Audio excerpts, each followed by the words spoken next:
Le XVIIIe siècle s'ouvre sur une Europe en pleine mutation. Depuis plusieurs décennies déjà, de nouvelles idées se répandent comme un feu silencieux. Le rationalisme, l'individualisme, la soif de liberté. Le siècle des Lumières exalte la raison humaine et place l'homme au centre de toute chose. Philosophes, écrivains et penseurs contestent désormais l'autorité des rois, mais aussi celle de Dieu. Peu à peu, la foi vacille, les traditions se fissurent, et l'Église catholique traverse l'une des périodes les plus troublées et les plus sombres de son histoire. Une époque de lumière pour le monde, mais une époque d'ombre pour le ciel. Et c'est précisément au cœur de ce tumulte, dans un humble couvent du Portugal, qu'un événement surnaturel allait bouleverser le destin d'une âme, et faire naître une dévotion appelée à traverser les siècles.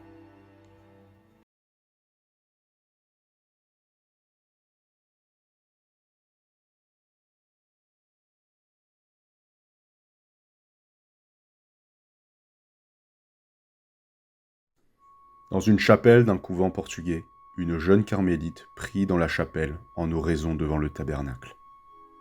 Elle prie avec ardeur, récitant plusieurs Ave Maria. Rien ne troublait la prière fervente de la religieuse. Ave Maria, gratia plena, Dominus tecum, benedicta tu in mulieribus, et benedictus fructus ventris tui, Iesus. Sancta Maria, Mater Dei, ora pro nobis peccatoribus, nunc et in hora mortis nostrae. Amen.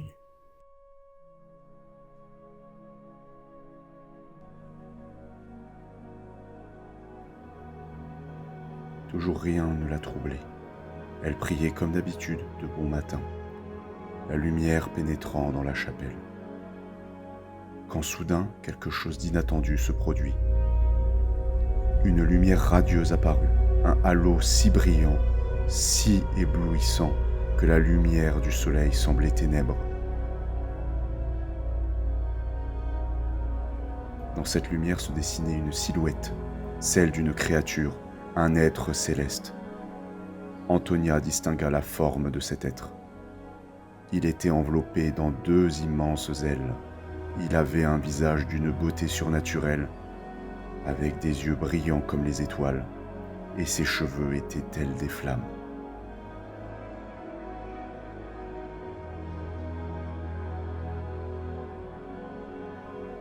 La jeune fille était impressionnée, éblouie par cette créature de prestance imposante et d'une beauté inouïe.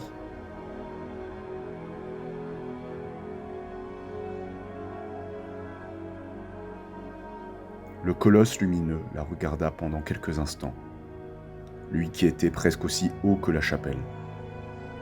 La jeune fille était intimidée, sans être apeurée toutefois.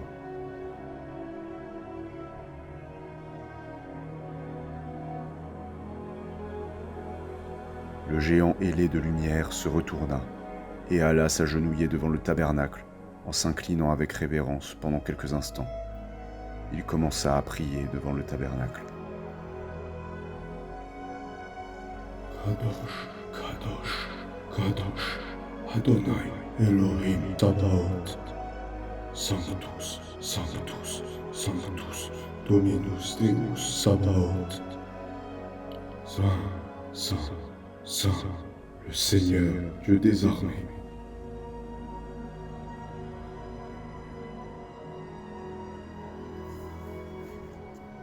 Après avoir fait cet acte d'adoration, il se remit face à la jeune fille et commença à lui parler. Qui est comme Dieu? Ne crains pas.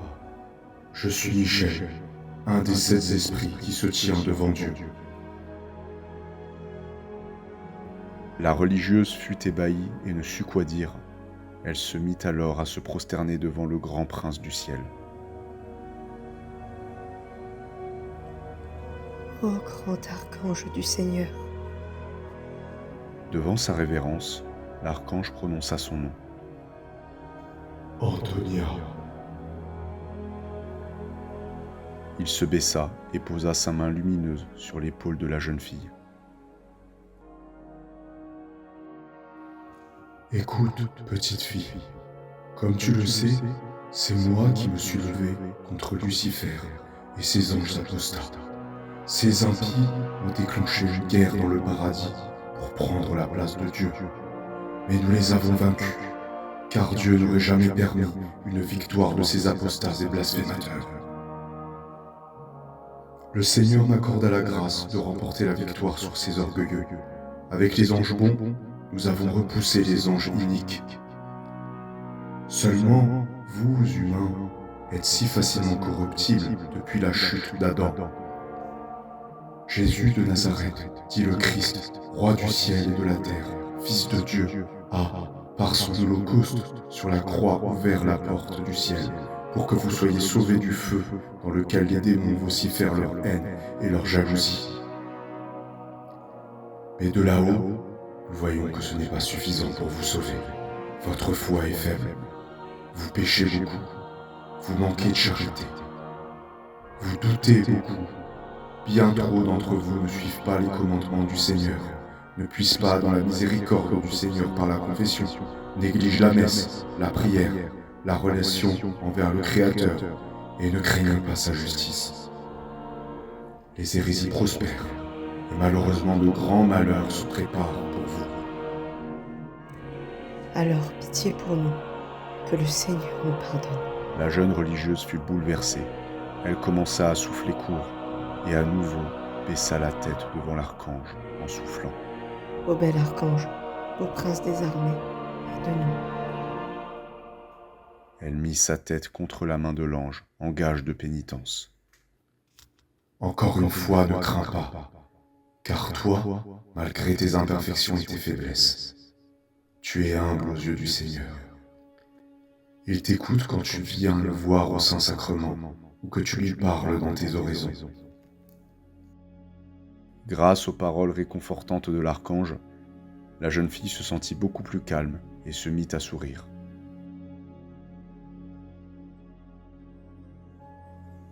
Michel poursuivit. Moi, l'ange du Seigneur, je suis venu te charger d'une mission. Je veux que tu composes une invocation en mon honneur. Une invocation?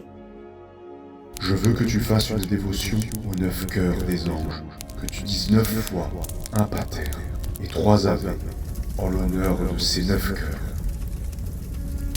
Le Seigneur a organisé toutes les créatures du ciel en cœur.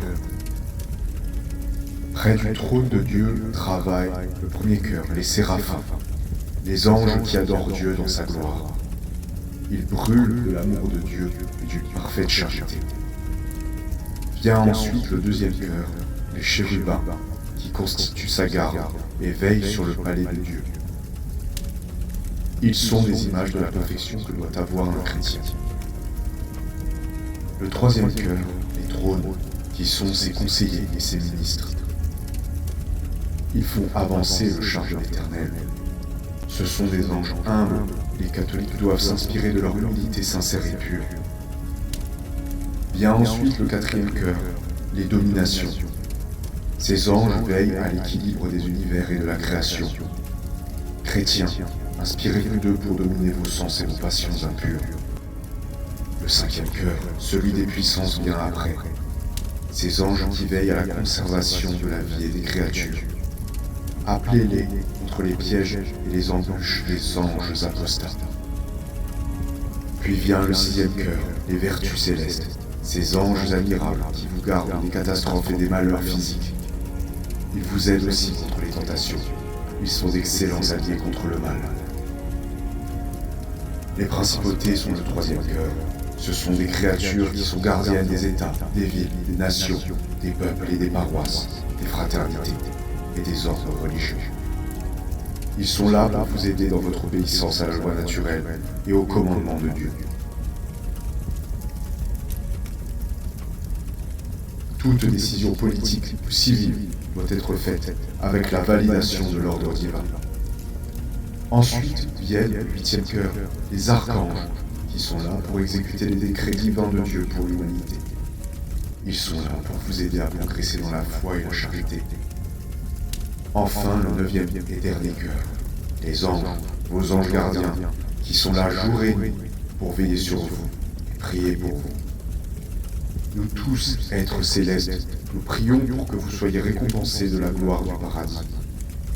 Par contre, notre prière plaira davantage au Seigneur si vous la joignez à la nôtre.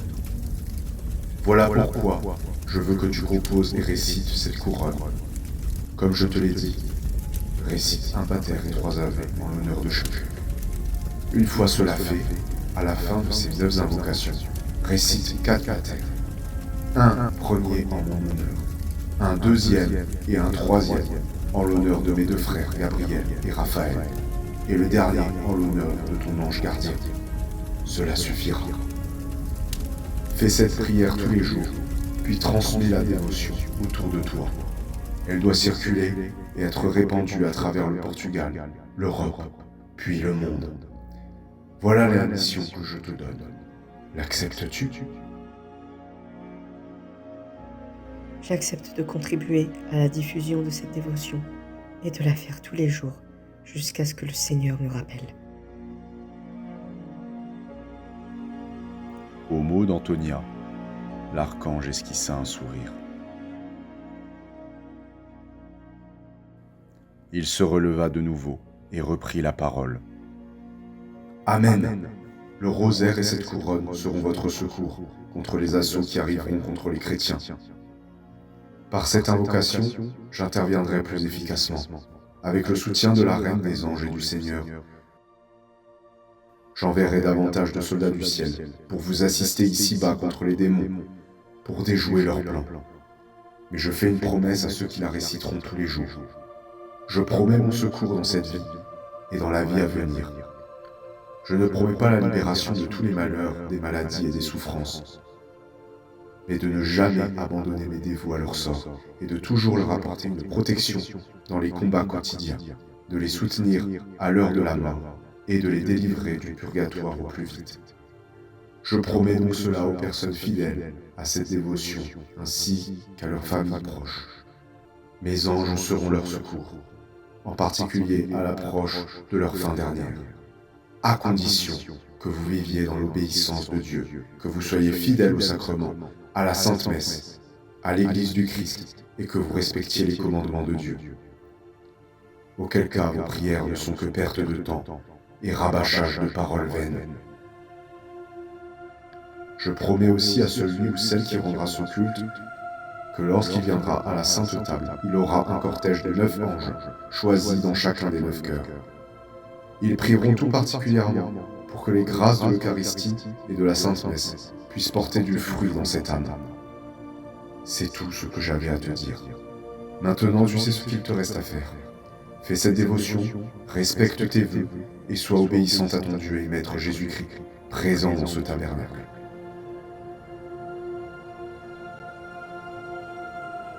Après avoir terminé ces paroles, l'archange se réenveloppa dans ses immenses ailes et disparut dans une lumière éblouissante comme il eût apparu.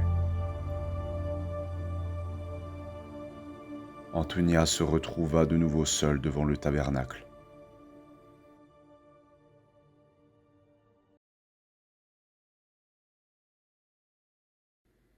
Dans les jours qui suivirent, la jeune fille s'exécuta et se mit à composer 9 invocations différentes, comme lui avait demandé l'archange. Elle s'inspira de ce qu'il lui avait indiqué et priait désormais 9 fois un pater et 3 ave dans la journée, pour terminer enfin par 4 paters.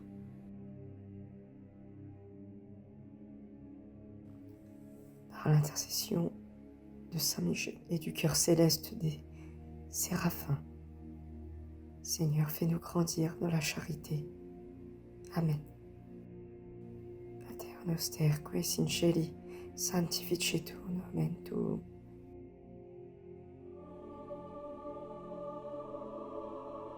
Très vite, elle ressentit des grâces sensibles durant la journée.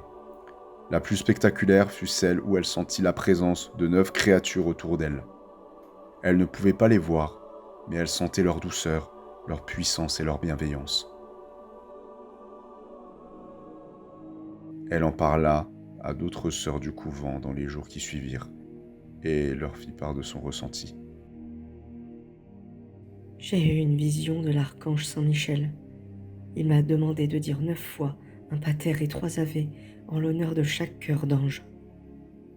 Il m'a demandé de transmettre cette dévotion et de vous en parler. Il m'a demandé de vous en parler et de transmettre cette dévotion. La mère supérieure et les prêtres qui venaient célébrer la messe furent rapidement mis au courant. C'est ainsi que la dévotion se répandit. D'abord doucement, sans doute non sans certains doutes et une certaine prudence, mais d'autres personnes commenceront à prier la couronne. Petit à petit, la dévotion se transmet dans tout le couvent. Les prêtres qui venaient confesser les moniales prièrent à leur tour cette dévotion, et ils seront témoins de nombreux bienfaits au niveau spirituel et lors des messes qu'ils célébraient. La dévotion se répandra dans l'entièreté du Portugal, dans une grande partie de l'Espagne, et ce jusqu'en Italie et en France. La dévotion, elle sera indulgentiée par le pape Pie IX en 1851, qui était un grand dévot de ce chapelet. Dites que nous accordons des indulgences aux personnes qui réciteront ce chapelet. Saint Michel est un allié puissant et le plus à même pour anéantir les sectes diaboliques et antichrétiennes, filles de Satan.